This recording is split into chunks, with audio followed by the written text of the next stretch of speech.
Welcome back to our channel. Isang makabagong balita mula sa sektor ng defense at maritime security. Isang foreign company ang mag-i-invest sa Pilipinas para sa paggawa at paggamit ng unmanned drone boats.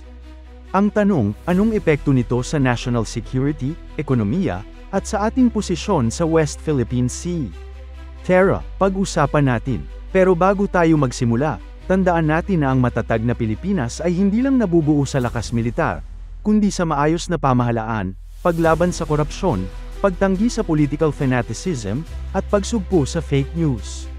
Mahalaga yan para sa tunay na seguridad at katatagan ng bansa. Isang kumpanyang Amerikano na tinatawag na Sea Machines ang nagdala ng kanilang Advanced na Unmanned Surface Vessel o USV na tinatawag na Selkie dito mismo sa Pilipinas, sa Subic Bay. Ang barkong ito ay hindi ordinaryo, hindi ito kailangan ng crew on board. Fully autonomous ito, pwedeng mag-operate ng walang tao sa loob, gamit ang AI, sensors, at secured communications. Ang layunin, mag-offer ng contracted military at commercial services para sa Pilipinas, ibig sabihin, pwede itong gamitin ng Philippine Navy, Coast Guard, at pati mga pribadong kumpanya para sa surveillance, reconnaissance, at maritime survey missions. Bakit Subic Bay? Hindi lang dahil dati itong base ng mga Amerikano, kundi dahil strategic ang lokasyon nito, malapit sa West Philippine Sea, may deep water access, may logistical support, at safe harbor para sa ganitong klase ng operasyon. May nakapwesto ng dedicated team sa Subic na responsable sa operasyon ng Selkie. May mga live demonstrations na rin na ginawa roon, kung saan ang drone boat ay nag-navigate ng walang sakay, gamit lang ang commands mula sa control center. May operational range ito na hanggang 500 nautical miles at kaya nitong tumagal sa dagat ng 30 days, o isang buong buwan. Ang Selkie ay 7 meters ang haba at kayang magdala ng iba't ibang payload gaya ng sonar, drone launchers, at sensors para sa maritime monitoring. Gamit ang tinatawag na SM-300 Autonomy Package, kayang i-operate ng tuluyan ang barko remotely o totally autonomous. Gumagamit ito ng Starlink bilang primary communication link, pero may backup din itong LTE at Iridium networks. Kung iisipin, parang AI pro-red seaman ito na hindi napapagod at walang day off. Ang Philippine Navy, may sarili na ring Unmanned Surface Vessel Unit 1 na nakabase din sa Subic. Kasama sa arsenal nila ang MARTAC Mantis T-12 at T-38 Devil Ray drones, mga drones na galing din sa US. Ang pagdating ng Selkie ay parang dagdag na armas sa kanilang capability, lalo na sa bilateral exercises kasama ang mga Amerikano. Posibleng gamitin ito para sa training, intelligence operations, o maritime patrol sa South China Sea. Bukod pa dyan, may planong magtayo ang Amerika ng mga facilities sa Palawan para sa USV operations, na swak sa specifications ng mga drone vessels na ginagamit ng Pilipinas. Ngayon ang exciting part, posibleng gawin sa Pilipinas ang mga drone boat na ito. Ayon sa Sea Machines, may local joint venture proposal na silang tinatanggap mula sa isang hindi pinangalanang entity. Ang idea, gumawa ng Selkie dito sa Pilipinas sa tulong ng mga local shipyards. Dahil commercial grade ang components, madali itong i-assemble at i-modify base sa pangangailangan ng mga kliyente, civilian man o military. Kung matuloy ito, panalo ang Pilipinas, may dagdag na trabaho, dagdag na kaalaman sa tech, at dagdag na assets para sa maritime defense. Hindi may kakaila, ang timing ng investment ay swak sa geopolitical climate. Patuloy ang tensyon sa South China Sea at Luzon Strait. Kaya ang pagpasok ng ganitong klaseng teknolohiya ay hindi lang simpleng business deal. Isa itong simbol ng deepening alliance sa pagitan ng Pilipinas at Amerika. Hindi ito base, hindi ito armas, pero isa itong asset na pwedeng magbantay, mag-track, at magbigay ng impormasyon sa real time.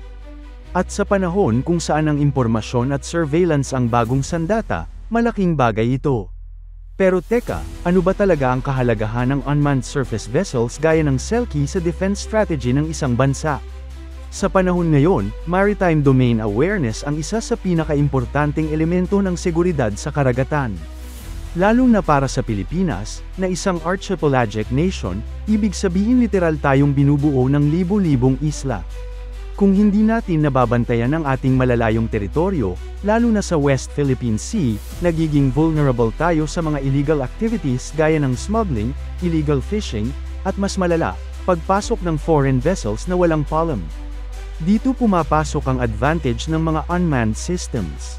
Ang mga drone boat gaya ng Selkie ay mas mura i-operate kumpara sa traditional patrol ships. Hindi ito nangangailangan ng crew, hindi na kailangan ng pagkain, tulugan, o rotation ng tao, at pwedeng magpatrol sa dagat ng ilang linggo na walang humpay. Bukod sa affordability at efficiency, mas ligtas din ito. Ibig sabihin, kung may risky na mission, gaya ng paglapit sa conflict zone o unknown territory, pwedeng gamitin ang USV bilang unang mag-survey, nang hindi nalalagay sa panganib ang buhay ng ating mga sundalo. Isa pa sa mga long-term benefit ng ganitong proyekto ay ang knowledge transfer. Kapag natuloy ang local joint venture o manufacturing ng drone boat sa Pilipinas, hindi lang pera ang papasok, kundi kaalaman. Pwedeng magresulta ito sa training programs para sa mga local engineers, shipbuilders, at IT experts na gustong matuto ng AI-based navigation, marine sensors, at remote piloting systems. Imagine, in the next 5 to 10 years, posibleng hindi lang tayo gumagamit ng drone boats, tayo mismo ang gumagawa at nag-e-export sa ibang bansa. At hindi lang sa military use ito limitado. May commercial potential din ang USVs gaya ng Selkie sa civil operations, gaya ng maritime research, disaster response, oil exploration, at environmental monitoring. Isipin mo, pagkatapos ng bagyo, pwedeng mag-deploy ng unmanned boat para i-check ang kondisyon ng mga coastal communities o magdala ng sensors para sa water contamination analysis. Sa kabuuan, ang pagdating ng Selkie ay hindi lang dagdag na barko sa dagat, ito ay simbolo ng paglipat natin sa mas modernong paraan ng pagprotekta sa ating bayan. At kung magpapatuloy ang ganitong mga proyekto, mas lalo tayong magiging handa sa mga hamon ng modern warfare, climate threats, at regional conflicts. Isa pa sa hindi masyadong nabibigyang pansin, ang role ng private sector sa ganitong klaseng investment. Kung makakapasok ang local companies bilang tech partners o co-developers, magkakaroon tayo ng homegrown innovation na pwedeng tumapat sa global standards. Hindi lang ito tungkol sa pagbili ng teknolohiya, ito ay tungkol sa pagbuo ng ecosystem ng innovation sa bansa. Ito ang klase ng project na pwedeng mag-udyok ng bagong industriya, bagong trabaho, at bagong pag-asa, mula sa mga shipyards hanggang sa tech startups ng Pilipinas. So mga kababayan, ano sa tingin nyo? Dapat ba tayong mag-welcome ng foreign tech investment gaya ng Selkie USV? Handa na ba tayong gumawa ng sarili nating unmanned drone boats dito sa bansa? Kung gusto nyong updated pa sa mga defense and tech development sa Pilipinas, huwag kalimutang i-like, i-share, at mag-subscribe. Hanggang sa muli, PH Malaya, para sa bayan.